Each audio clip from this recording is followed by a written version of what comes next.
Hello and welcome back to another episode of Swinging at Shins. Today we have Woodsy. Woodsy, how are you today? Brother, it's another good week atop the Premier League table. My Reds are just put a beat down on Chelsea, and £1 billion and a 230-pound midfield. Not quite the answer most people thought it would be, but hey, that's. I also got something to mention about that game a little later, but I think there's good things going on right now with the sport, and as much as some news makes me sad, wins like that bring me right back, brother. Yeah, certainly. We'll talk about that match later on, but yeah, that match was definitely pretty wild, and it's also nice to be a Liverpool fan for people who are recently joining us. Woodsy is a Liverpool fan, so when he says "we," he means Liverpool and everybody else included. Um, this week was kind of a midweek mayhem matchup because of FA Cup and Carabao Cup that's been going on, so it's kind of weird. Right now, we still have the final match going on, which is the Wolves versus Man United. That current scoreline is 0-2 for United currently. Hopefully that changes or whatever. I guess it really doesn't matter. I don't have a stake in that. We'll also talk about today Luton Town because Luton Town put a thumping on Brighton as well. I want to discuss a little bit about how they did it, and we'll move into Chelsea and Liverpool and talk about Klopp a little bit and that whole air he's the vacuum he's going to leave in that Anfield stand and stadium, and then we'll talk a smidge about some transfer moves here because it's the final day. Today is Thursday, so for those who are listening when it releases, it'll be Friday, and then the door will be closed. But at least in European soccer, it stays open a little bit longer. I think in some other leagues as well. But we'll discuss some moves that had happened for our obviously European teams Premier League. We don't talk about Europe. Screw them. Other than that, let's hop right into the scores for our midweek mayhem. I don't know where they went to. I do have it right here, actually. Forest lost 1-2 against Arsenal. That game was here's Matt Turner giving it to Arsenal, kind of. Did it not Matt feel Turner, like that though? Matt Turner was so bad that Nottingham Forest within the 48 hours after that match went out and got a goalkeeper after trying to Yeah, get three other ones. Like that's how yeah. desperate they are for a goalkeeper. They really I've should said have it. kept Kylor Navas. Like I know his They wages would should have. probably be way too expensive, Yeah. but to be honest, he's been probably the best goalkeeper they've had in the last 2 seasons, 2.5 seasons they've been up. Two and and seasons.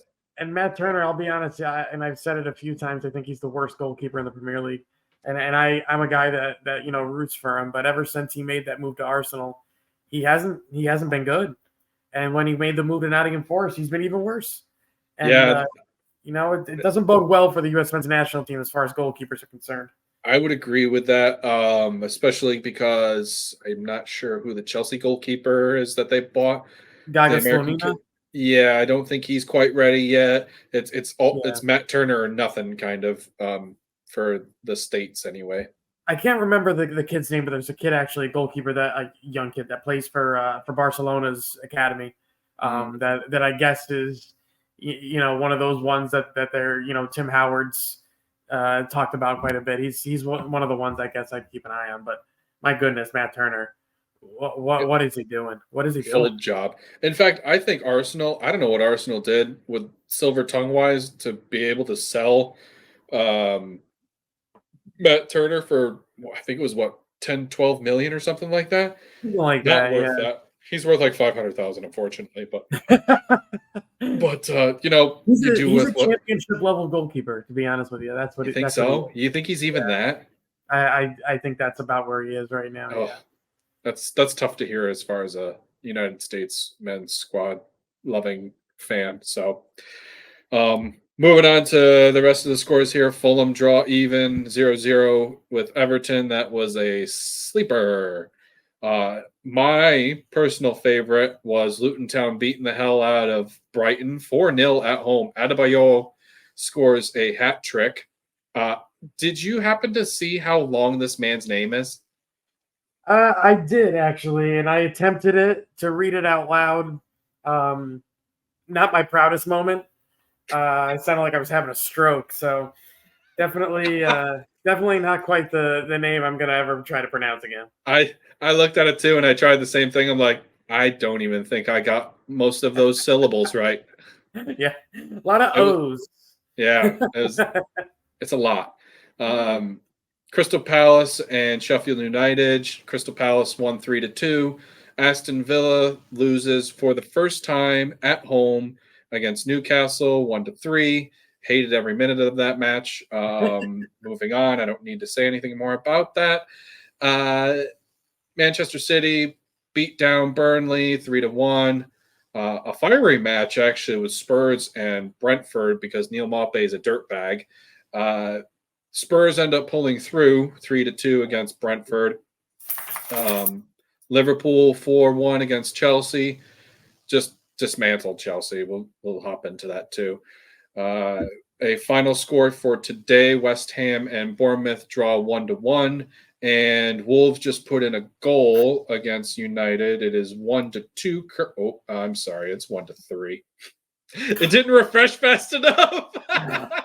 So it was 1-2 while I was reading it. Flipped it over real quick to see what happened. Sarabia scored a pen to break the nil scoreline, and then Scott McTominay 4 minutes later, put in a goal. So probably not pulling a win out of that one. Although Wolves are a pretty resilient team, and they have shown a little bit of life under Nuno. So we'll see what happens if they can draw it here at 3-3. If they can keep the score alive. That Wolves team, that Wolves team. It's Gary O'Neill, the coach now. Yeah, but Nuno hasn't been there for like 3 years, 4 years. Good but God, what world am I living in? But Gary O'Neill, dude is a hell of a coach, and that team this year. I mean, they've beaten Manchester City, they've beaten Tottenham. They in comebacks, like they're a team that can stun you. Didn't they also beat Liverpool? No, they tried. They were up a goal, I believe, against Liverpool. I think it was a 3-1 final. Okay. All right. Yeah, so let's get right into our topics here. I'm just going to jump into Luton Town because it's the first thing on the list here. Luton Town, I really like this match because it showed a lot of progression for Luton Town and maturity as far as being able to go out and score in 19 seconds, then go out and score again like 2.5 minutes. No, it was short of that. It's like 40 seconds later. And then bend don't break defense because Brighton did have a few scoring opportunities in that first half. They just couldn't convert. And then they go out and they score again later in that half. And then one more time. And Adebayor gets his hat trick. I don't know.Id you catch this match at all? Were you? I got a little bit. I Okay. definitely rewatched the highlights already, but I actually plan on going through all the matches once they get put up on Peacock. I like to go through the highlights and make sure I didn't miss anything too. That's good. I'll tell you what, Peacock's up their game on the app. It's fantastic now. I agree. They do a really good job of releasing their own stream immediately. Like if they're the ones that are streaming it, it's like within a couple hours, boom, up there.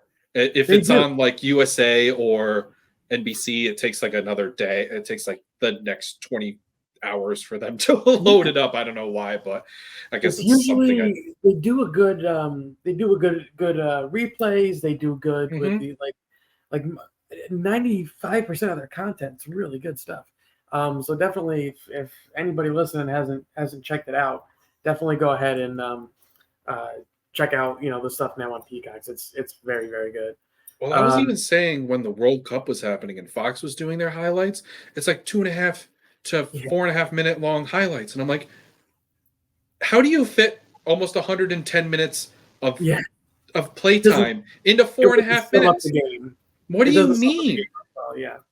And at least with NBC and Peacock, they like extended out. Sorry, I'm laughing at Woodsy's getting mauled by his dog.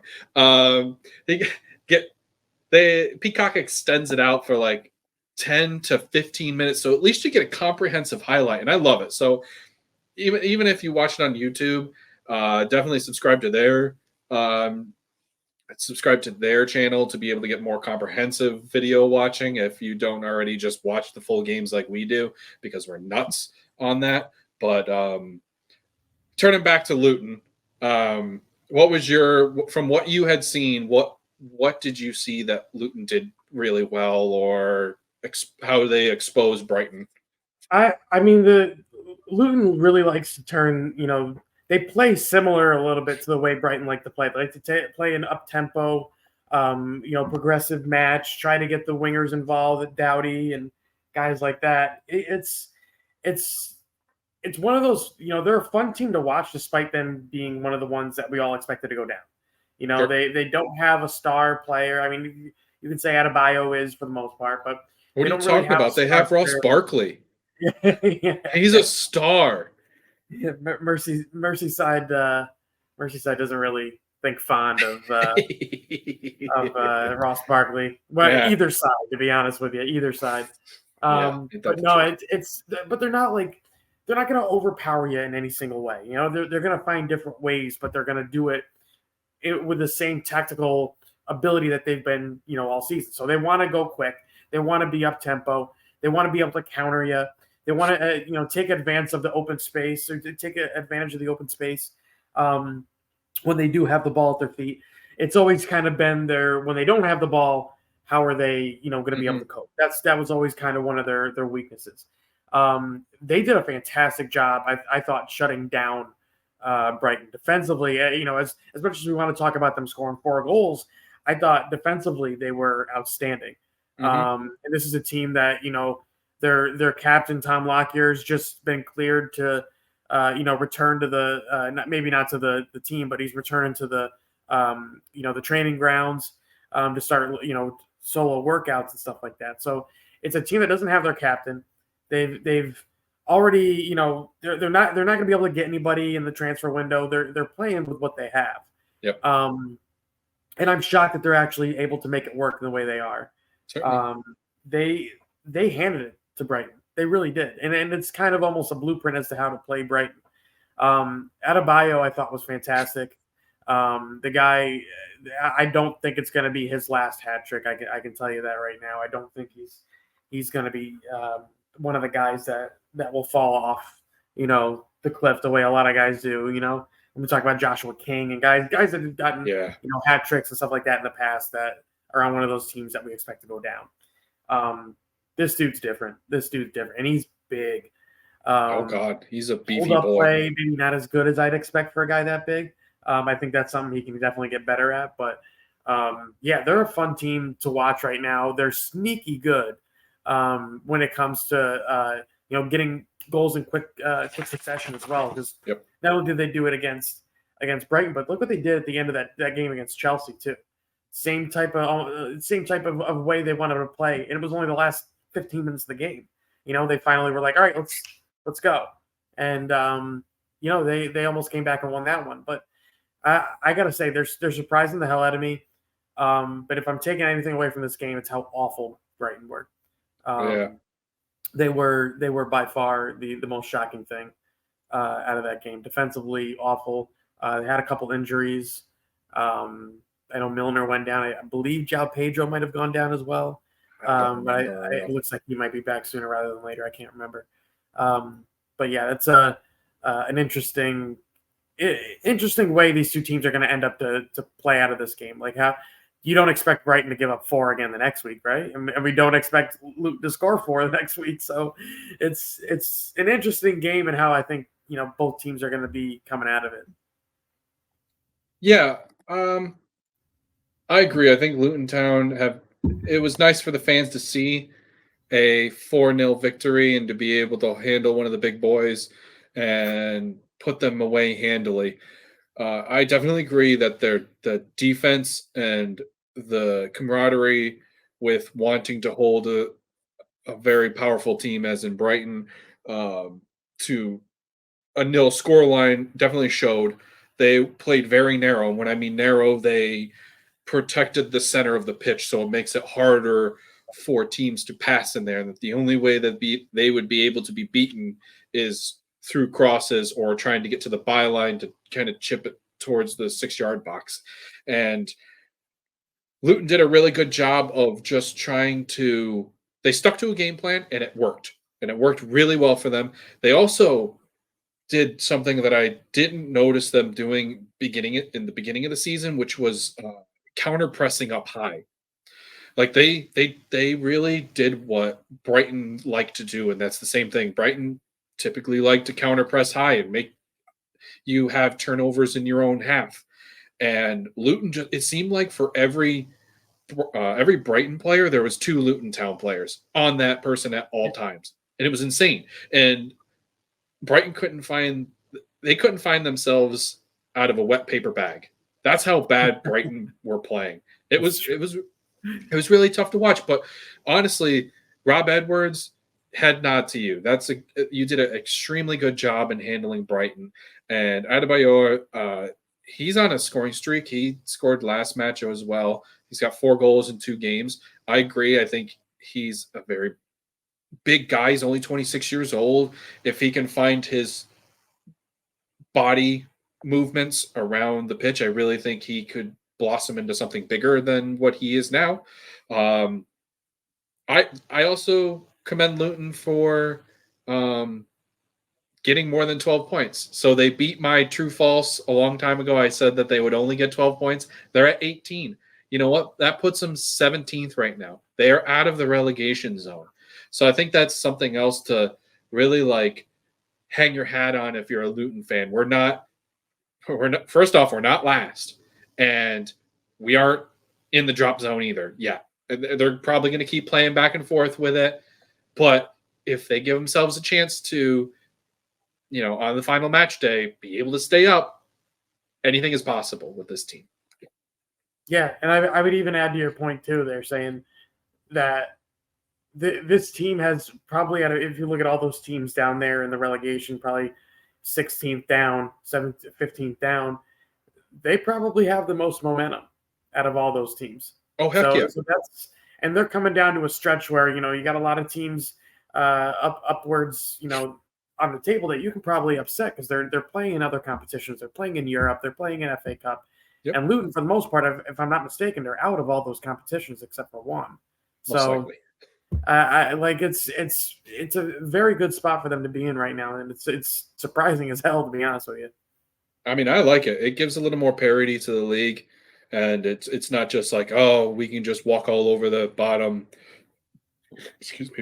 5 teams, and they're an easy 3 points. They're not. In fact, Luton, in their last few matches, I don't know the exact number, but in their last few matches, they've only lost by 1 goal. And they've done exceptionally well at home. Now it's what can they do away? That is the problem. In their last 5, they've done better than 80% of the league here. They've picked up 10 points so far, which is pretty darn good for a bottom half team. So hopefully we'll see more success out of them in the coming time, and maybe they'll stay up. That'd be a really Cinderella story, personally. And I think that'd be nice for them to see here. We'll shift gears here, and we'll move on to the Liverpool-Chelsea match, which is another game I'd like to talk about in this one, because I think there were a couple of missed opportunities for VAR in this match. And as much as Paul Tierney was the match official for this, right? Yeah. And as much as he gets a lot of shtick from Liverpool fans and the city alike. He kind of did him a favor this week. I felt that way. I'm gonna disagree. I'm even going off of what Keith Hackett says and guys like that. So I guess the Gallagher one. We'll start with the first one, the Gallagher one. But, people are saying he gets taken down by Virgil van Dijk. That one was pretty clear from the professionals that I'm reading from. I thought it was a dive first thing I saw it. They're saying there's not enough contact. They're saying he goes down way too easy. The second one, I would say probably the third one, maybe. I mean, you can look at the Jota one as well, the Jota penalty. I thought that was pretty clear. Stepped on him. Totally down. That one is. I don't disagree with that at all. Yeah. He got in front of Badiashile. And then he got his foot stepped on. That's a foul. Totally. Yeah. It's the Gallagher and Caicedo? Right? Nkunku. Yes, those two. And I know the reason why the Nkunku one, why I'm okay with that decision. Is it because you're a Liverpool fan? That could be one. But the thing is that pissed me off, and I told a couple Chelsea fans this as well. Like I'd be embarrassed if I was them, because the entire match there were 5 instances if you want to count them all, 5 instances where Chelsea players were throwing their asses to the ground, looking for a pen or looking for a call. Sure. And to be honest with you, that 5th time, that Nkunku one that actually is a pen, you're not going to get that call anymore. You're not going to get that call. You're begging for it the whole game. You get cards for it for diving. Yep. Ben Chilwell. Yep. How can you call yourself a captain and dive like that? But I thought that was embarrassing. And you know what? They don't deserve that one. If you're fool me once, shame on you. Try to fool me 4 times and I catch it every single time. That 5th one, guess what? You're not getting that one. You're not getting that one. And that's I could not be. I felt embarrassed for them, and I could give a crap about Chelsea. You know, like I felt embarrassed for their fans because that was dreadful from them. First off, I don't want to hear the referees when you're already down. By the time that Nkunku one happens, you're already down 3-1. Game should have been 6-7-1 at that point. You know, like it's not even. Well, I mean, if we count all the Nunez crossbars. Yeah, I mean, Nunez had more crossbars than they had shots on target. Okay, so there's actually that was pretty. I heard that stat. I think it was like the 63rd minute or something like that, or somewhere around there. It was 20 shots to 2. Yeah, and I thought Darwin, to be honest with you, for the game that he had, honestly, I thought he was pretty damn good. He provided an assist as well. So I know people are still crapping on Darwin. Oh, you had all these chances, you didn't score. He's the only player in the league right now outside of Erling Haaland that's getting those chances. He's the only guy. He's creating his own chances. Like his movement off the ball is better than Erling Haaland's. And I don't think that's a stretch of the imagination whatsoever. Haaland doesn't have to do much to get a good delivery. This guy's creating his own spaces, getting in behind, finding ways in between center backs and fullbacks, creating for himself and for others. And yeah, he may not have the finishing touch right now. Maybe that might never happen. But I would still take every single one of those chances he's going to create outside of, most strikers in the league who can't really create their own chances, can't really, provide for others. He's the only guy in the world right now that has 11 and 11. He's got 11 goals and 11 assists. So, I mean, I'm not going to trade him for the world. Mm-hmm. But as far as those VAR calls go and decisions and stuff like that, I don't think they got any of them really wrong. And that the Nkunku one as well. I mean, that's one of those. Is it a clear and obvious error? It's not. It's just clearly not.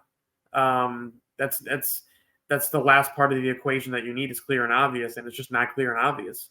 And you consider Mudryk going to the ground, Chilwell going to the ground, Gallagher going to the ground, Madueke going to the ground. I mean, at some point, you have to just say that we're not going to get these calls because we keep trying for this, and it's just not going to happen that way. And that's just how Chelsea was yesterday. And to be honest, it should have been 9-1 final. It really should have been. So, I actually didn't think about the fact that once it got to the Nkunku no call, where Paul Taylor didn't call that a foul in the box. I didn't think about the fact that that was the fifth opportunity for them to fall in the box like that, and they're less likely to call it. Yeah. And as an on-field official, that makes sense. But in a VAR standpoint, I don't understand. They should be taken out But of again, that it's not fact. clear and obvious. It's not a clear and obvious error. See, that contact and the way he goes to the ground and throws himself to the ground, that's embellishment. all fouls are embellishments. Have you seen how many times people roll on the floor? I know, but he doesn't even roll the right way. Oh, is that what it comes down to? They need. So what you're saying is that Chelsea is what Chelsea needs to go into the next day today and needs to go on the gym floor and learn how to roll properly on the fouls. Yes. I'm just saying. No. What I'm saying I'm is, just messing. I get. But that's the conversation out there that's going on, and I don't think like it's. People need to understand that the referees are interpreting the game as a whole right now. And I think I didn't even really realize how a lot of that stuff is being played out until I watched the game back. I was like, holy shit, we're already looking at the fifth guy on the ground now. And it's 3-3. It's 3-3. Wolves just put in 2 goals. Max Kilman put in the 85th minute. And Pedro Neto in the 96th minute put in a goal against Manchester United, making it 3-3. Oh, no. Oh, my goodness. What a heartbreaker. Right now, I've only got it. I don't know how it happened here. 1 minute later, United has put in a fourth. You're kidding me. It's Manu. Yeah. Wow. What a wicked game. If this wasn't on TV, I'd be watching it right now. Because if I yo-ho it, it's going to stop and start, and I don't need that nonsense right now. Wow. Are they going to VAR on this one? How do you score it? I don't know. I can't tell you because I'm not watching it live. No, they put it up as a... Well, so far, there's no stat correction right now. Yeah, I'm sure Again, I don't know how it happened, so... I can entirely say. I know right now my old head coach, Will, he is sweating bullets right now. But anyway, I forgot what you were saying. I'm so sorry. I didn't mean to cut you off. I was just kind of peeking over here every now and then. I think it was about VAR taking it as a whole. Yeah. The game as a whole, so that they're not able to make it won't be as clear and obvious as it would. Correct. Yeah, and I think a lot of this is mainly just talking about the Chelsea players because I'll be honest, I haven't seen a game like this all year where the officials, I felt almost sorry for them the way they're trying to be conned into making certain calls.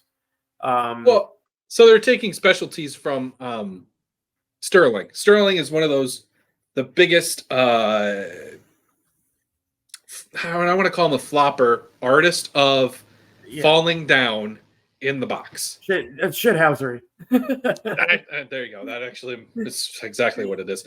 I want to step to Conor Gallagher because I think that one actually, personally, I think both of them are pens. And if I was a fan for Chelsea, I would be wanting that. And I mean, I'm not, and I still think it's. Excuse me. If it happened to an Aston Villa player, I'd be wanting a pen as well. Is what I'm trying to say, actually. Not that I want to be a fan for Chelsea.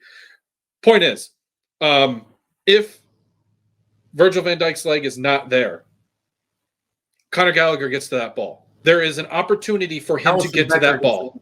First. I don't disagree with that, but I think that he makes an opportunity to get to that ball, but it is now impeded because he has to go through a leg.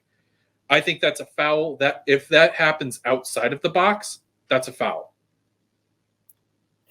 I don't know. I don't know if there's enough. I don't think there's enough contact to go to the ground. I really don't think there's enough contact to go. There is a meaty man's leg that Conor Gallagher has to go. He's already around him. He's already around him and still on his feet, and then he throws himself to the ground after the contact is already there, and he knows he can't get to that ball. He can't get to that ball. There has been. Pens called for less.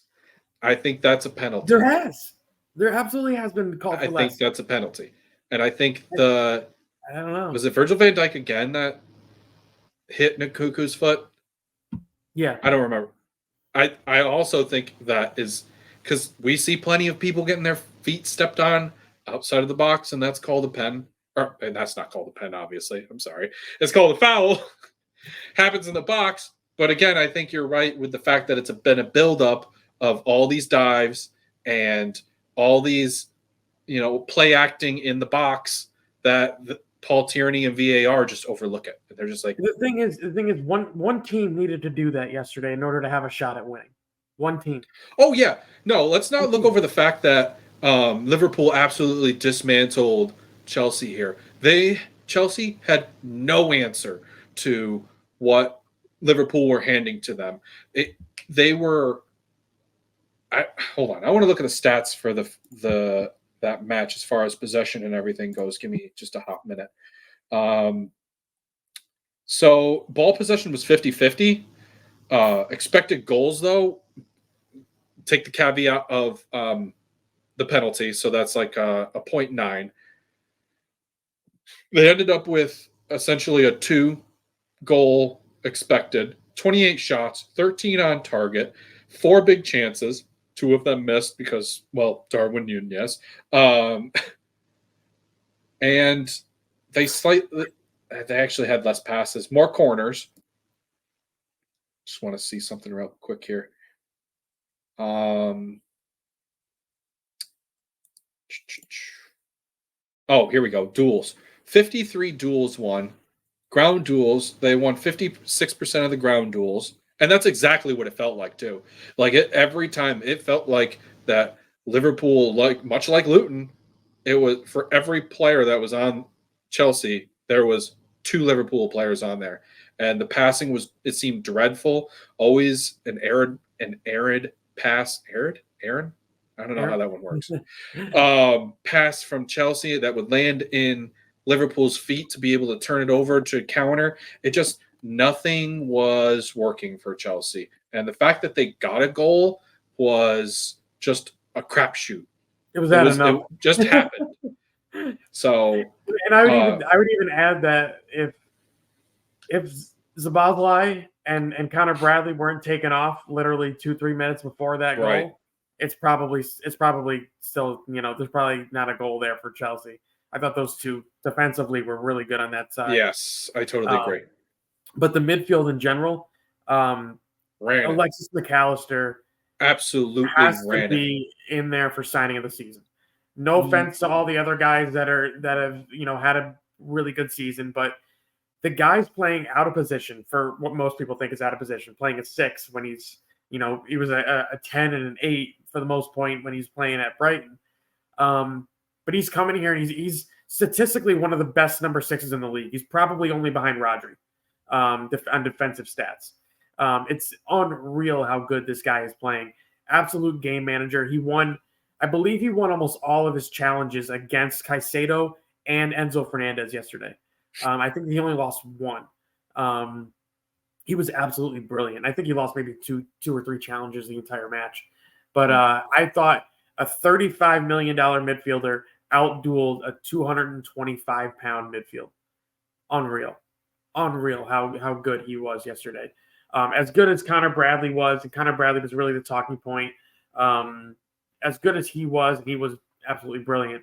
I thought Alexis McAllister, Dominic Szoboszlai, I would even say Ibrahima Konate as well. Those 3 stood out for me as guys that were absolutely incredible. And to be honest with you, if we were doing team of the season right now, I think that I would have to have Ibrahima Konate in that team of the season. I think he's been absolutely brilliant. In my opinion, the second best center back in the league behind Virgil van Dijk. And those 2 right now, and as much as Arsenal fans, I know Rhett would be combating me right now, but as much as he should, Arsenal fans want to say Saliba's better, he's not. He's just not. Whether it's the stats or the eye test, he's just not. Ibrahima Konate is probably one of the top 2 or 3 defenders in the world right now. That's how good this dude's been playing. Absolutely solid at the back, solid aerially. Liverpool have the I think it's the highest aerial duel win rate in Europe right now. It's those two are incredible the way they've been playing. As long as they're healthy, I don't see us giving up more than maybe 2 goals in a game against, like Man City or somebody like that. I don't see us giving up a lot of goals. Those two have been absolutely best defensive record in the league, best dual win rate, best aerial win rate. It all adds up to it. And their passing. Have we mentioned their passing? Because to be honest with you, Kanate probably could have had 2 assists yesterday too. That I thought that was absolutely under the radar. But yeah, that was one of the more complete displays I've seen from this Liverpool team all year. Probably the best since that Newcastle game start of the month, where they just annihilated Newcastle. I would say this is probably their second best match of 2024 so far. So yeah, I don't see them stuttering right now, and I think if you want to get into the Jurgen Klopp end of the road type season that he's going to have here, where they're trying to send him off. I think it only adds more fuel to that fire right now. And yeah, I was going to jump into the stop. I'm sorry, guys. This is a kind of a heavy Liverpool, and it's not because Woodsy's on. It's just the way it worked out with Liverpool absolutely dismantling Chelsea and a couple VAR things, and also because we never talked about Klopp because it happened at a weird time. So, for those of you who haven't heard, Jurgen Klopp will see out the remainder of the season, and then he's going to retire from Liverpool. That doesn't mean he's going to leave football in general, but he's definitely not coming back to Europe. He's not coming back to England, I should say, excuse me, as he had said. He's Liverpool till he dies, and that's it. So we will not see this man in England ever again. So enjoy him while he lasts, but I know we've talked about this on the chat. Who succeeds Klopp? If you have to go out and pick somebody right now, who are you picking?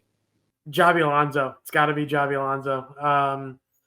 I think he's the most equipped, I think, for the job right now out of the candidates. You look at the other candidates that are there right now. It's him. It's De Zerbi. There's been rumored Nagelsmann as an option since he will be out of the Germany job come summer.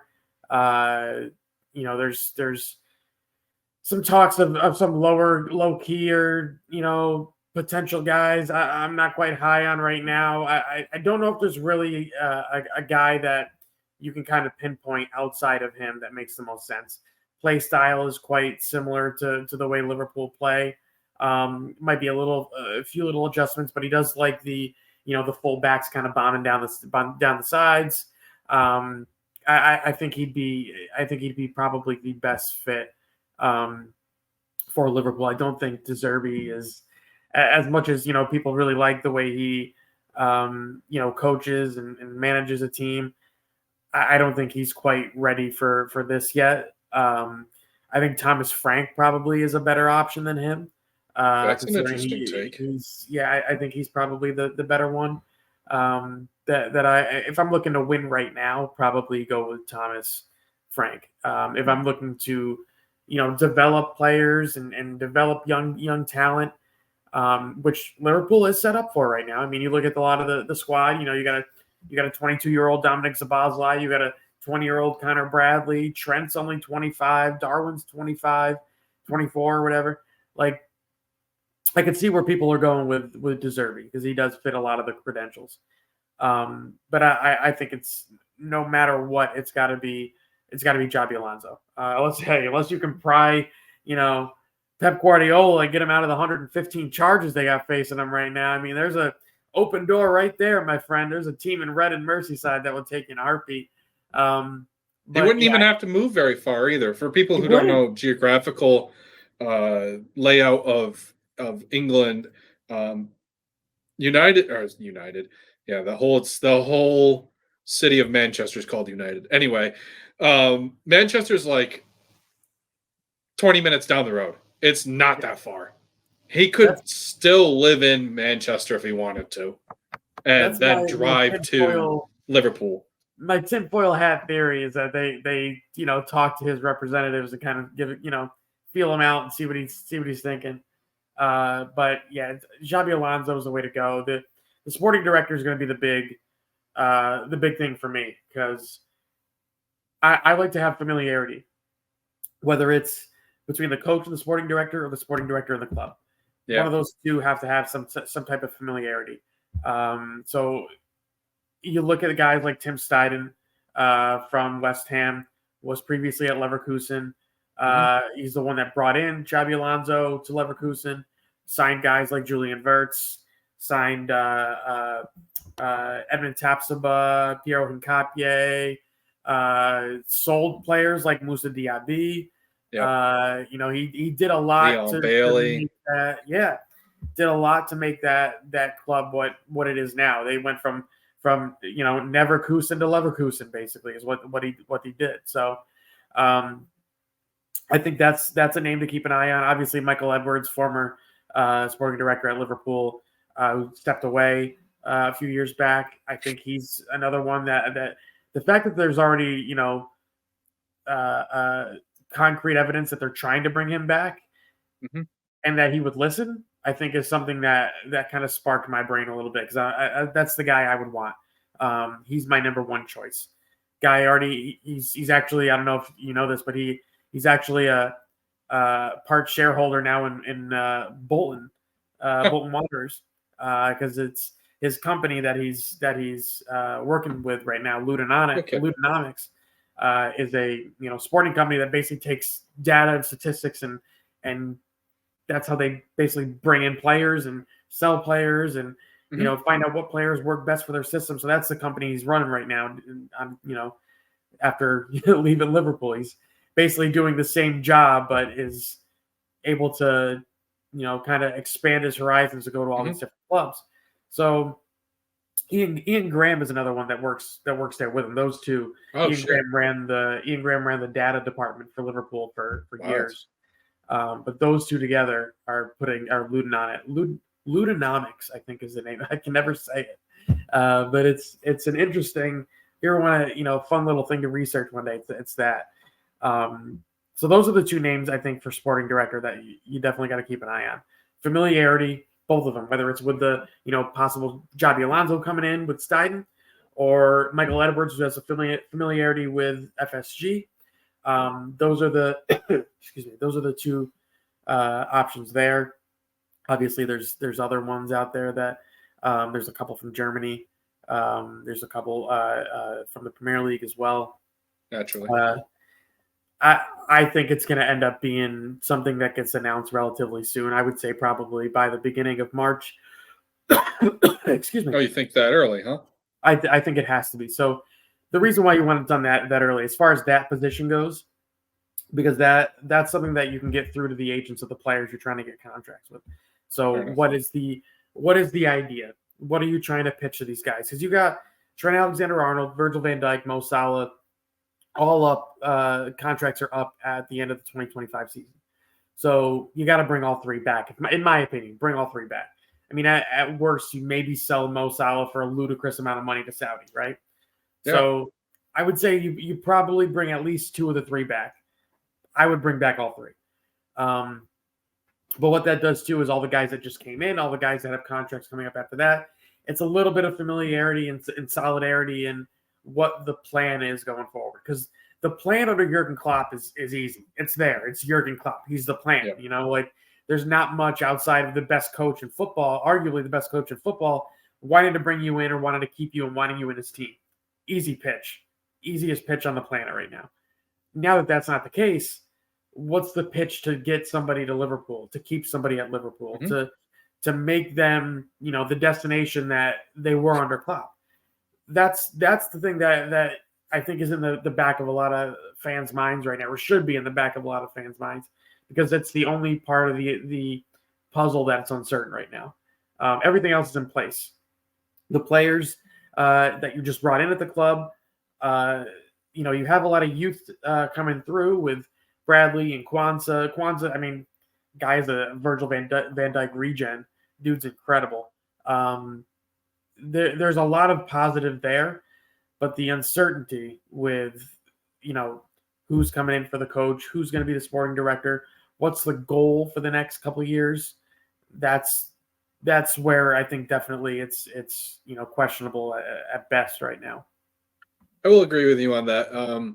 Making a pitch to players who they're going to try to bring in is now going to be inevitably harder because now there's no Klopp, and Klopp, like you said, it's here's Klopp, here's what we've done, here's our track record, come join us, kind of deal. It's bing bang boom, easy. I have two things. One, I'm a little annoyed that Lutonomics has nothing to do with Ludacris. So that bothers me. I think Ludacris needs to get involved with that. Two, oh crap. It was actually, that was the important one. Give me a second. Oh, got it. Whoever decides to take that job from Klopp, they might have it might be a rebound period is what I'm trying to say. And it might be like what happened with Arsenal. And they had Arsene Wenger forever. And that's all they knew. And then they brought in Unai Emery. And he did well. And he did well with a subpar team. But they were so spoiled. Fans and staff alike were so spoiled with Arsene Wenger that anything that was going to be short of a trophy was not successful. And that's what could happen with whoever's going to be the successor for Liverpool. They have to win a trophy within 2-3 years, or they're done. It's gone. They will write you off. And I think somebody like Alonso has the opportunity to be able to transition there and be successful because of the track record he's had at Bayern right now, Leverkusen anyway. It's going to be extremely hard for whoever comes in. And so here's the weird thing, as crappy as this is going to sound, I actually wouldn't mind them bringing in De Zerbi. And then if it all fails, then they go out and sign Alonso. Do you know what I mean? Like, that's their rebound person. Do you know? Like, there's nothing wrong. If De Zerbi does great, then De Zerbi does great. But then if De Zerbi does bad, then you didn't really expect him to do good. Do you know what I mean? But the only thing is that would never be the route they go because no, of course not. One, they have the wherewithal to know that what Arsenal did. They have that, they've learned from other clubs. The FSG isn't stupid. They're businessmen, which is what they are. And they have the people that they hired in certain, areas that will. I will admit they are meticulous in their manner, in their hires and transfers, and even Fenway. Fenway is the organization here we're talking about, FSG. Even when it comes to the baseball side too, they do it. They're very meticulous on who they bring in. I mean, I'm not a Red Sox fan, and Rhett can say more to that, but like the managers that they have brought in have been all right with the players that they have at hand and the budget that they're given. Baseball's a little bit harder with their budgets, I will say, because it's a hard cap versus no cap, or it's sort of no cap, but sort of cap at the same time. I don't know. It's extremely whack with how budgets work. This is more, I think, of a pass the baton situation than it is a total rebuild situation. That's what you're doing, because you've got all these players, that are at the peak of. I mean, we're talking about a team right now that's on pace for a quadruple. There's only been one team in the last however many years, that has actually been able to compete for a quadruple, and Klopp's basically done it twice. But now, like, this is one of those situations where I don't think FSG are going to nitpick with what they can do. I think they're going to attack it, because you got to consider this too is they're going to be able to spend this summer on Liverpool. So whoever the coach is that's coming in, he's going to be able to assemble, a squad with familiar players to what his game is. So let's say it is Xabi Alonso, Julian Wirtz, Piero Hincapié. Are those guys, Jeremy Frimpong, are those guys that come over? Hey, to, you don't take him. Part of the integration of the club there to help ease things over a little bit. You never know, because remember they still have that so-called Moises Caicedo money that they still haven't spent. So we'll see what happens with the summer, but I just can't see them having a drop off that big and being able to necessarily afford a drop off. So I think they're going to do all things necessary to continue on what they have, but I think it's going to be different from what they're doing right now. I think it's going to be more data driven, which is why they wanted to bring Edwards back, which is why they're looking at a Tim Steiden. They're looking at guys that are more data analytics driven than most sporting directors are. Like, let's say Man United, they don't even have a sporting director, but what they do is they see, they buy. They see something they like, oh, it's nice and shiny and pretty, they go buy it. Manchester City, oh, there's a nice young player out in South America, let's go buy. Like that's basically how a lot of the clubs in the Premier League do it. Yep. Liverpool don't operate like that. They operate like a mid-table team that are able to, maybe every now and then afford a little bit more. They're buying guys, Cody Gakpo for 35 million, Mo Salah for 39 million, Sadio Mane for 36 million. That's their range.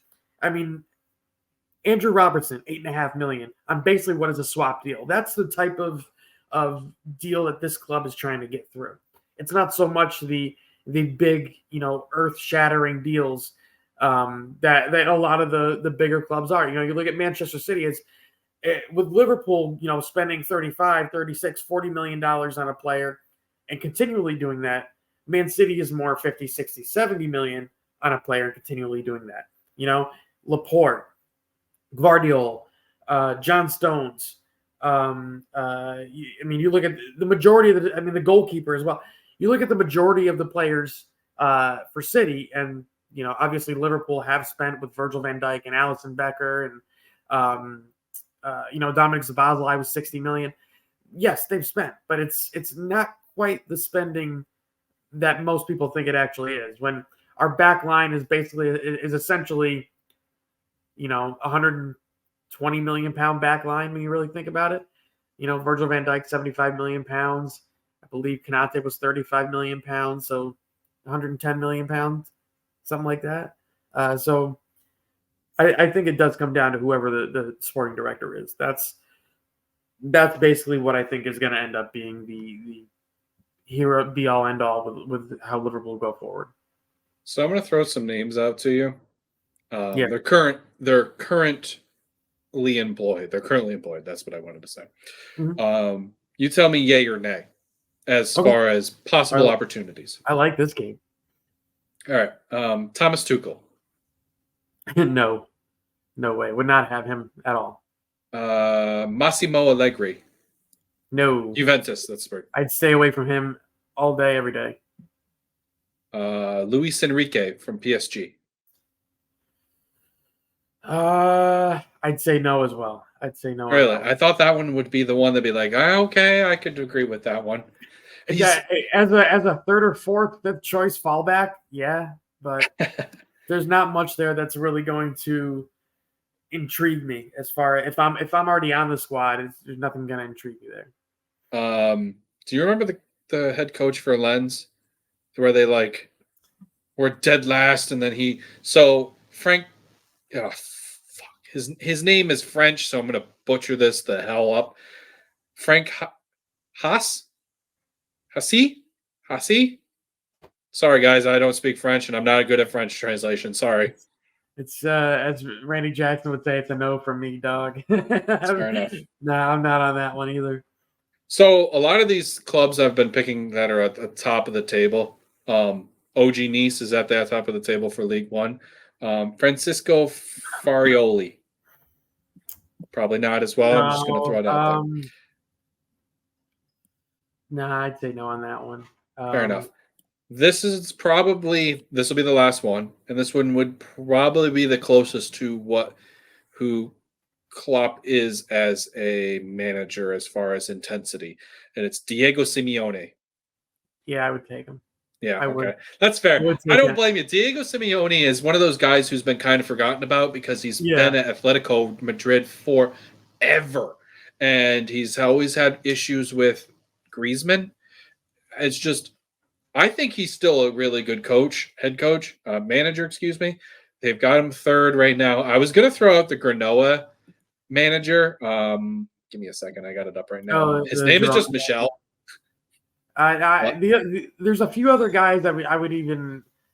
The Inter Milan manager Inzaghi, I think, is one that I was gonna say that, but like I didn't know how to pronounce his name either, so I didn't bother. Yeah. Inzaghi intrigued me a little bit. I think his tactically, I think he's fantastic.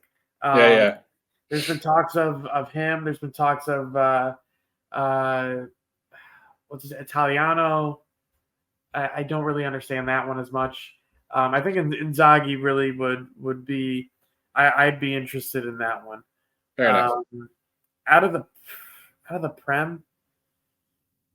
I gotta be honest. I think when you said Thomas Frank, that one agrees with me more than if you wanted to make it more of a seamless transition. I think Thomas Frank's a good manager who he's a very inspirational manager, and I think that his ability to be able to also make good substitutions, he operates is key. Quite similarly to Klopp. Yes. He operates quite similar. The one that people have brought up to is Klopp's right hand man, Pep Linders. Yeah, he took himself out of the running today for the position. So I to be honest, that would have been an intriguing one. I could have seen it happening. But I don't think Mike Gordon and FSG really would want to go that route with a guy that actually has not been a manager yet. Well, he has, but he hasn't been a good one for the most part. He did have a short stint, I believe, in I believe it was the Netherlands. He had a short stint there.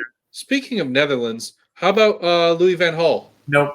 I knew you were going to go there. Not a chance in hell. Virgil van Dijk hates him for the most part. So. Oh, really? I didn't know that. That's funny. I'm pretty sure to this day. I mean, even with all the Dutch players in the squad right now, there's quite a few Dutch players. Yeah, I wouldn't touch him with a 10-foot pole. I got one. I actually do have one last one, and I brought this up in the chat, so I already know what your answer is going to be, but I just want to pick it for other Liverpool fans who are out there listening, or even people who just want to listen in general. In fact, if you already haven't, please like and subscribe. We would love to have your input on what we talk about in general. I know, gosh, I forgot his name. Is his name Jacob? Josh? Sorry, F. I mean, not F, not the other word. We appreciate you commenting a bunch. Ruben Amorim from Sporting. Oh, from Sporting. Yeah, that's an interesting one. That one's been brought up quite a bit, actually. I don't know if I'd be ready to go that route. Here's the thing: if Liverpool was keeping, guys like Vitor Matos, and a couple others from the analytics department, Ruben Amorim would make sense. I just don't know if FSG is willing to go that route yet. It's a guy that, for the most part, for a lot of the soccer world, is relatively unknown. I mean, I've watched a lot of his games. Liverpool's actually been scouting Sporting quite a bit over the last 3 or 4 years. Everybody does. A lot of them. They've got quite the young talent coming through. I mean, you look at Goncalo Inacio is the next big one. I think he's going to leave there. So what people don't know about, if you don't already know, the Premier League is kind of handicapped as far as who they can bring in because they have to pass work permits. Other leagues, when they bring in transfers, don't have that handicap, and they're able to just bring in players from anywhere without having a work permit. Sporting's one of, or the Portuguese league is one of those types of leagues. I know the Bundesliga is also another one of those leagues where you're able to just bring in players without having work permits and stuff like that. That's what caps a lot of teams in the Premier League and down farther through the tiers is the work permit handicap. So that's why that's why you see, Sporting and Porto and a couple other teams that I'm not going to be able to think off the top of my head have like these outrageous transfer net gains where they're just getting like they buy this player for 10 million from South America and then they sell him for 80 million to some European team or something like that. That's how they get away with it. That's how they get more youth and more ability to get kids like that. But anyway, to your point. Yeah. No, that's actually a good point. But yeah, I mean, Amarim's an interesting one. I know there's been talks about. I think Nagelsmann is the one that always keeps coming back because Liverpool want a guy that's gonna, be able to do a project. They loved when he was at Leipzig. Mm-hmm. They absolutely fell in love with the guy there. He actually has already coached guys that Liverpool have. You look at, Ibrahim Konate. He's coached him in the past. Dominic Szoboszlai, he's coached him in the past. So this is a guy that already has a history with some of the players. And if there's two players on this entire roster that you want to keep the most, it's probably those two. Yeah, I would say so. They're both under the age of 25. They're both probably the best, at least I would think in the league for Ibrahim Konate. He's probably the best in the league at his position. There's a good argument there to be had. He's been that good. So I would say that he's the one to probably keep an eye on, especially considering his job is going to be up with Germany come June. I think it's the end of June or July 1st, something like that. Which also kind of coincides with who's going to be the next Germany manager of the World Cup. Perhaps Jurgen Klopp. So that would be interesting. I think that's actually where he's going to go now. That'd be cool. I think that would be so cool to see. Yeah, I mean he's talked about the rigors of club football compared to international. I think if he's going to do it, now is going to be the time. Bro, wouldn't it be so cool? So for people who don't know, World Cup is happening in the United States. Wouldn't that be sick if he was the German head coach, the manager, and then be able to see him in the United States? Oh, that's just the possibility. More so for Liverpool fans who, if Germany ends up on the West Coast or South instead of the East, but you guys are everywhere, so to rub it wherever it happens, some Liverpool fan will be enjoying the fact that he is possibly coaching the German squad. Well, here's the thing though, to rub it into Liverpool fans even more, that he is leaving, and he could go to the Germany gig. Liverpool's coming to the U.S. this summer, so Liverpool, Man United, and Arsenal are all coming to the U.S. So no, is that a part of the? Is that a part of the? Forget the initiative that the Premier League did. That Brighton and Chelsea and Newcastle and them did last year. No, I don't think it's part of that yet. I think it's going to be a separate tour. From what I'm been reading so far. But yeah, it's unfortunate. There's a good chance we probably don't see him at all. It's tough. Sorry for you, Liverpool fans. Kind of sucks, yeah. So I'm hoping he kind of makes a U-turn and it's like, you know what? Screw it, I'll come back. This is pretty chill. I like this gig. Yeah. It's, it does kind of suck that he's leaving. He is modern day. He's a modern day Bill Shankly. As much as people don't know much about Bill Shankly, or he that's what Jurgen Klopp is. He goes down in the pantheon of great Liverpool coaches, but great Premier League coaches and great coaches in general. I think of all time. I mean, you look at the guy that just got hired by the Tennessee Titans in the NFL this past week, and he's quoting Jurgen Klopp in his opening press conference. Steve Kerr, the manager or the head coach of the Golden State Warriors, quoting Jurgen Klopp in his press conferences multiple times. He's transcended his own sport. That's how big of a coach he is. That's how big of an influence he is. And the Premier League's going to miss him insanely for what he's brought to the sport. Agreed. And you know who's going to fill that gap? Reyna. Just kidding. It's not going to do that. But transfers, as I said, the transfer window is most likely closed at this point. Reyna followed in the footsteps of Christian Pulisic. He did not land in such a high-profile club. He ended up landing in Forest, which honestly might be a better landing spot than Chelsea as far as getting opportunity to play. I'm not saying that development-wise it's better. I'm just saying because he can have the ability to be able to play more. I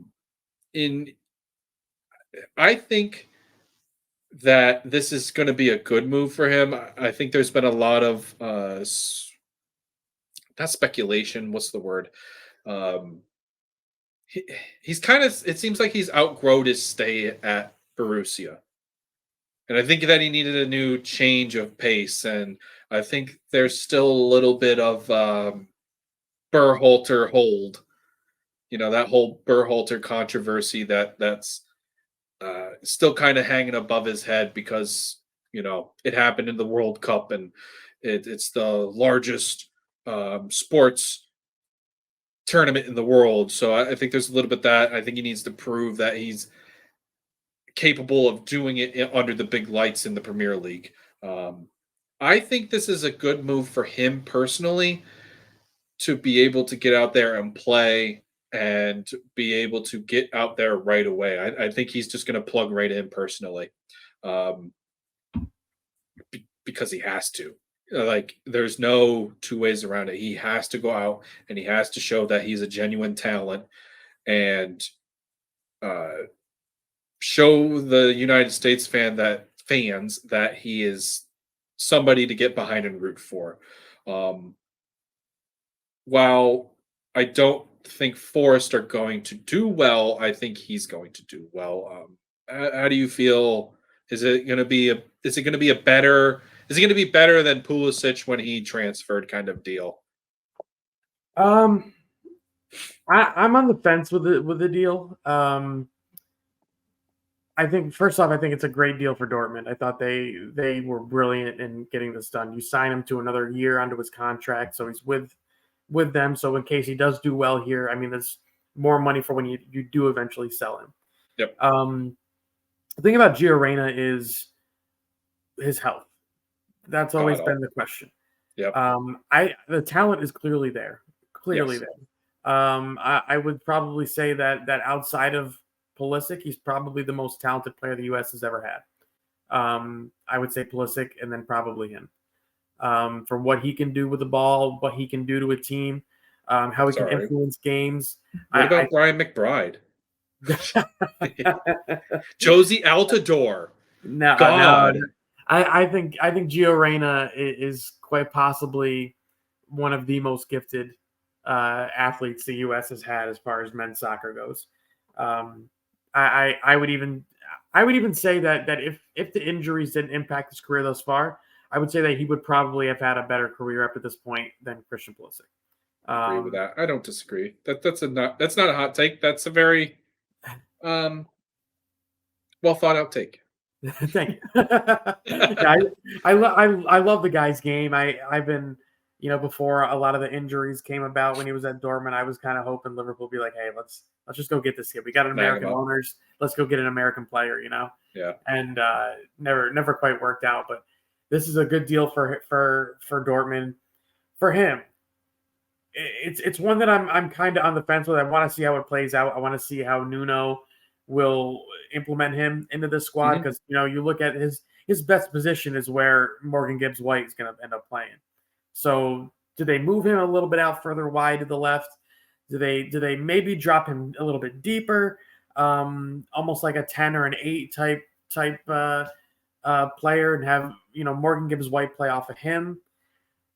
I'm very intrigued as to how it's going to go. I personally wanted him to go to Real Sociedad when that was one of the options. I thought he would have been fantastic there. Mm-hmm. That's a club that is very good going forward.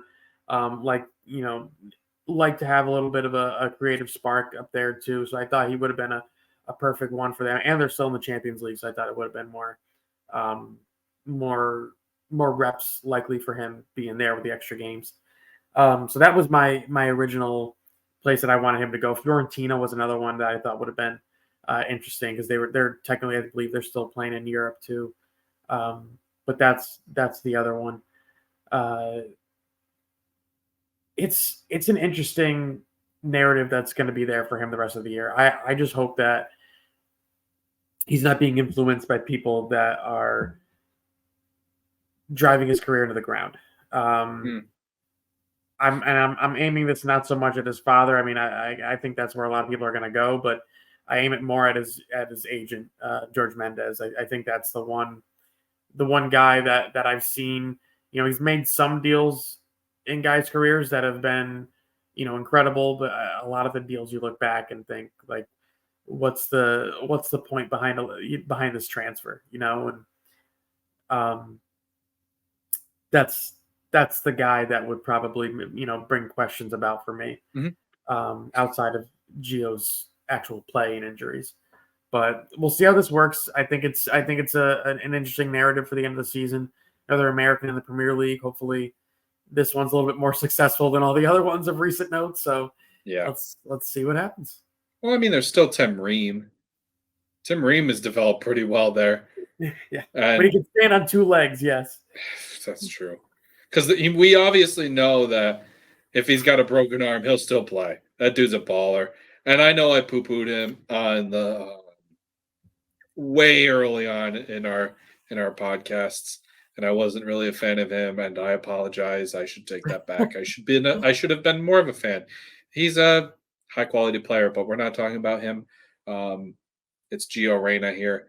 What do you think his final stat line will be at the end of the season here? Wow, that's actually a good question. Over under 6 goals, 6.5 goals. To be honest, I think what he needs is over. What he'll get is under. Okay, so you're saying under. I'm gonna go. I would probably say that his influence on the game isn't going to be necessarily in the stat line, just because of how defensive that Nottingham Forest team has to play. So I don't think the stats are going to be as what they were basically in Dortmund, where his team does have the ball a lot of the time. We have to see if he can defend now. That's the big thing that I'm going to probably watch for. Is he's not going to have the ball really quick. Yeah, he's going to learn real quick. He's not going to have the ball for 70% of the game like he was having at Dortmund, and able to be on the ball and influence games the way that he has. He's basically got to be able to take his game to another level here. Yep. And it's more of developing a complete game instead of a one-way game, which is what he has right now. He's not a guy that you expect defensively to be coming back and helping out, coming back and being support for one of the other guys, for the left back or something like that. Can he do that? That's where I think we'll see whether or not he's fully into this move, I think. Over under 5 assists, 5.5 assists. I'm going to go under again. I don't think they're going to have enough of the ball. They got a tough lineup, or a tough, outstretch of games, I would say there. So there's not a there's not a game on the schedule that I would say that he's definitely going to get a goal contribution. Like I said, I think a lot of his contributions are going to be, can he do stuff off the ball that we haven't seen? I want to see him defend. I want to see him get back. I want to see him. I want to see him in transition.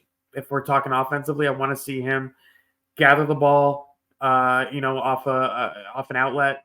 Yep. And take a team into transition. Can he make the right pass? Can he be a guy that is the connector from defense to offense? That's, I think, where a lot of his game is going to end up being. We all know what he can do when his team has a lot of possession, when his team is controlling a game. That's where he's fed off before.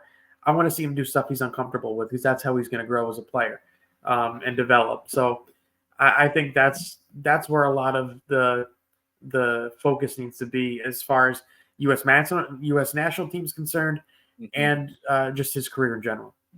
So essentially, a 5-5 stat line is excelling for him, because essentially that would be extraordinary in my opinion. They have 15 match. There's 15 match days left. Yeah, and to be able to do a 5-5 essentially means that he is doing something in at least 70% of those. That is not proper math. Don't quote me on that.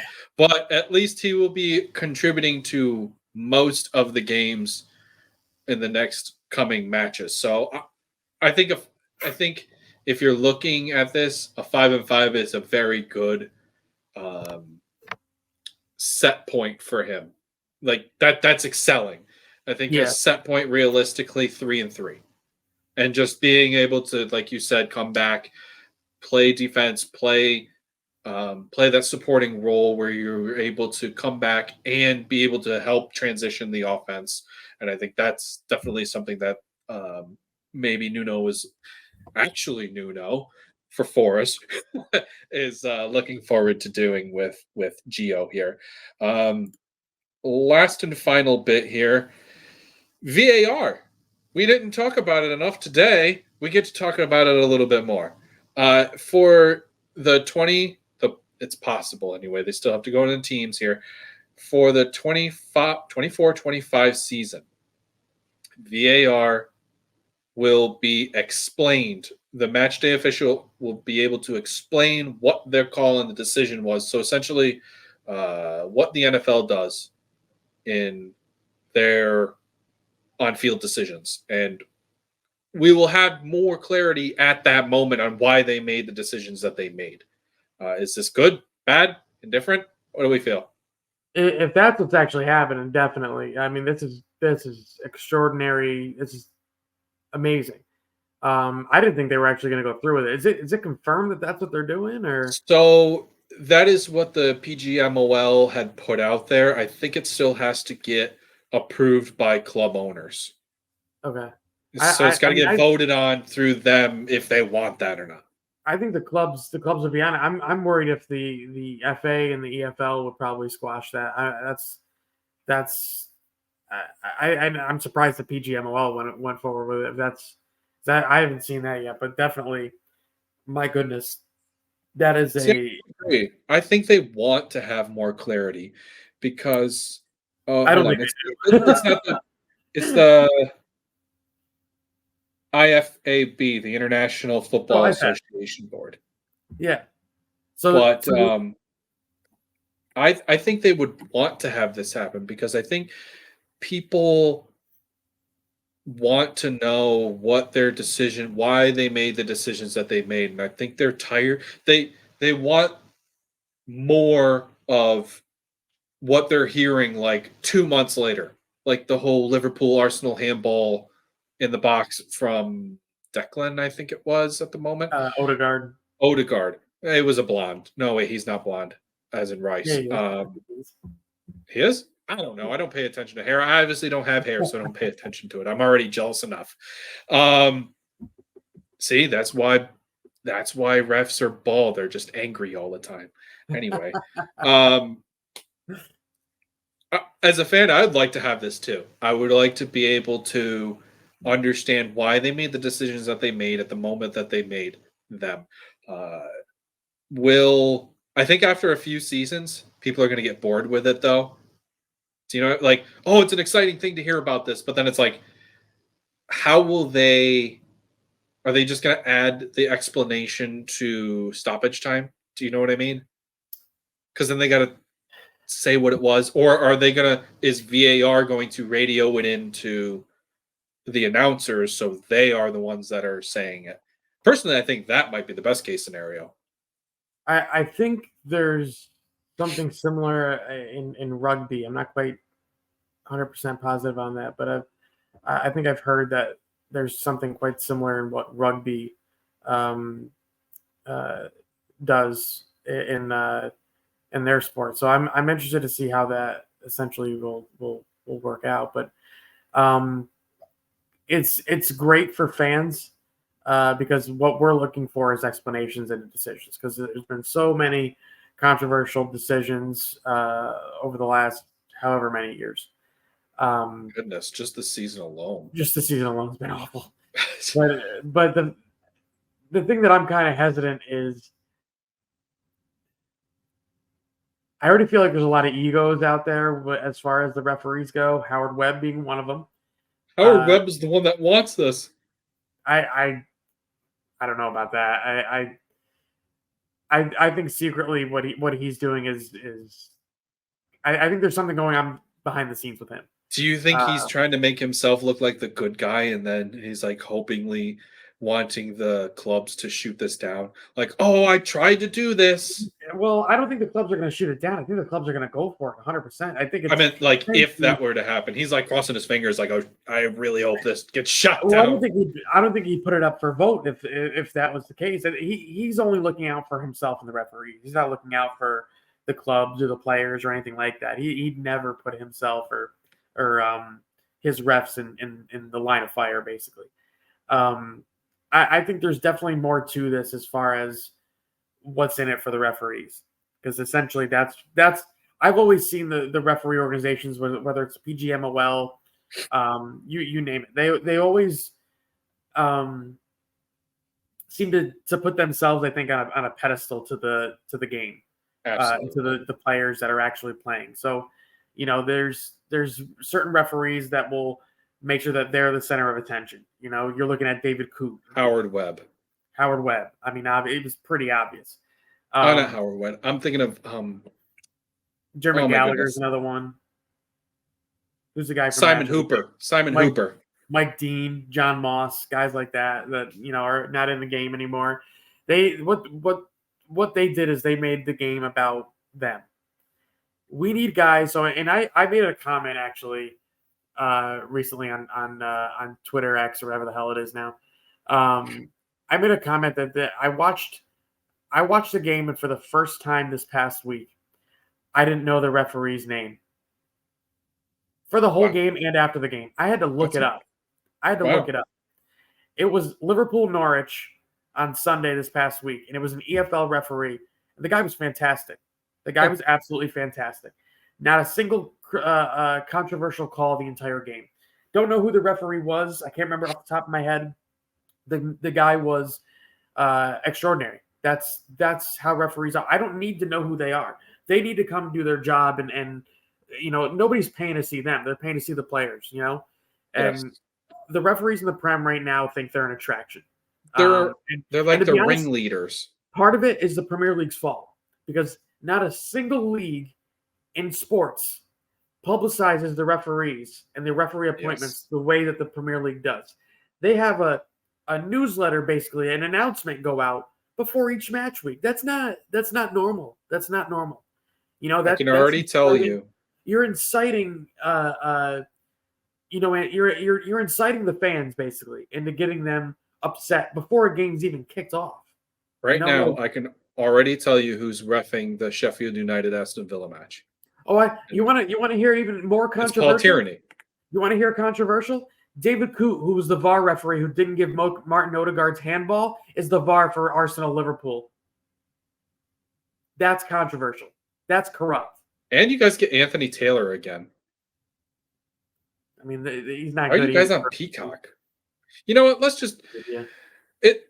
Moral of the story here is we like the idea that VAR is going to be explained more often next season. It actually, to your point, rugby does do it, and the Women's World Cup had did it this current World Cup as well.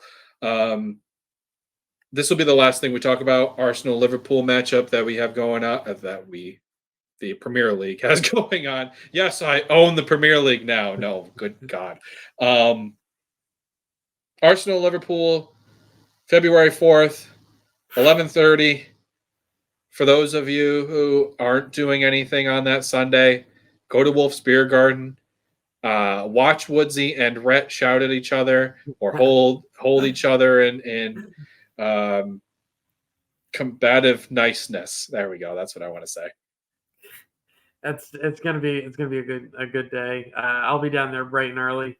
I think I might catch the 9:30 kickoff, so I might. Good for you. I might get down there for that.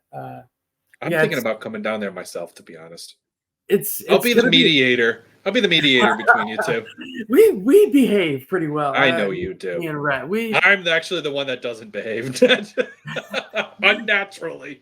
I will say though, I got pretty upset about the no call handball in the last matchup. I was, with Arsenal fans surrounding you saying it's definitely not a handball when it clearly is a handball, and I'm like night and day. But I think it's going to be a hell of a matchup, to be honest with you. Oh yeah, it's going to be a good match.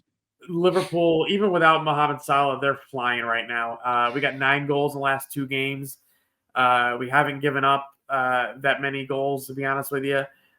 Most of the goals are against the run of play that we give up. So I'm not quite concerned. I'm not quite concerned at all with that match. I think it's one that's either going to end in a draw or it's going to be a Liverpool masterclass. I have a lot of confidence in this team for the first time in a long time. Like I've been liking the way Liverpool played a lot of this season. But there's something about this team the last 3 or 4 weeks that I don't think we've seen since that team that tried for the quadruple a few years back. It's that good.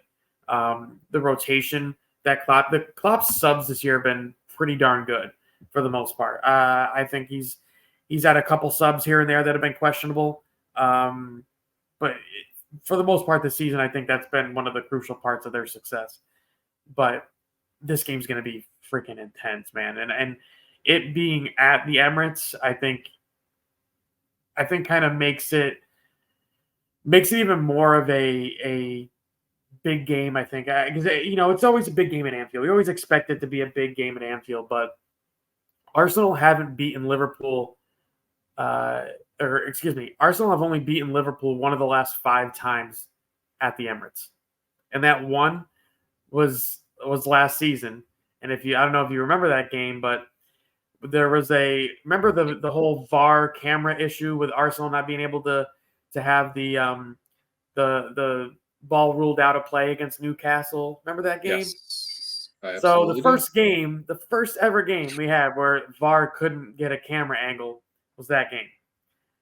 Liverpool Arsenal, on a goal that was given when Bukayo Saka was actually offside in the build-up to that play.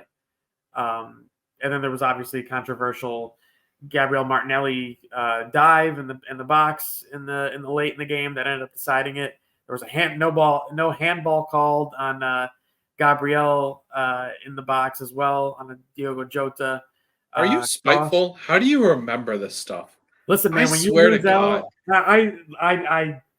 you're just like a pool of like, let's unlock this, and then it just pours out. I don't get it, man. You just remember stuff and it hangs with you. Good for you. It's incredible. It was a rough game. I thought we played actually really well that match for the most part, but yeah, it's one of those ones where basically I think it's going to be tight, but I could see Liverpool getting a win in this one, and we'll have our picks out, soon. I'll get everything set for you guys, and we'll get those picks done. But got to get it up tomorrow. Excuse me, yeah, we'll get it out tomorrow. But I think I like Liverpool a lot in this one. I don't think Arsenal haven't impressed me since the last time these two teams have played. I don't think even with their win recently. What I will say is that this is actually a must-win for Liverpool. Obviously, it's a must-win for everybody, but this is a must. Every game is a must-win for Liverpool. This is one of the biggest must-wins because they have to stay ahead of Man City and they have to stay against Arsenal, and both of those teams right now share points at 46. To be able to keep ahead of City because they're starting to click now because they have Kevin De Bruyne. I know we haven't really talked about it all that much, and we won't. That'll be a podcast for another time because I know we're running really late right now. But yeah, Liverpool have to win this match away, and I don't know if Arsenal are able to keep scoring. They have to keep scoring against Liverpool. That's really what it comes down to. If they can keep with Liverpool, then it's going to end in a draw. I don't think Arsenal's going to win this match. It's either a draw or they lose, unfortunately. Sorry, Rhett, and all other Arsenal fans out there who listen to this pod. I think Liverpool are just a very high functioning dynamic squad right now.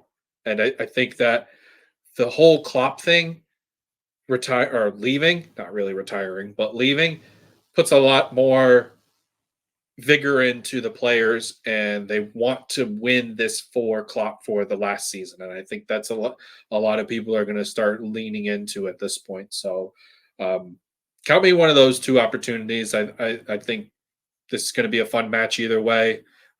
Again, catch it at Wolf's Beer Garden down on Broadway in Albany. There's other locations as well. If you're out in Schenectady, there's a Schenectady location and Syracuse as well. So catch the match there. We'll be at Albany. So if you want to hang out with us, we'll be there as well. Do you have anything else to add to this? To any of this? I mean, as far as that game goes, I think that first goal is going to be pivotal. Once somebody scores, that game opens wide open. Is wide open. So I think that game, the first goal is the most important thing in that game. And if it's for Liverpool, Arsenal might be in trouble. If it's for Arsenal, I think we got more of a match because I do think Liverpool are going to score. It'll be fun. It'll be a fun one. It'll be fun. Well, I know we were very long-winded this particular episode, guys, and if you're still hanging with us, we appreciate you for still listening in and hanging out with us here. Don't forget to like, subscribe, rate us, comment. We will always engage with you guys. Till next time, don't forget to tip your bartenders.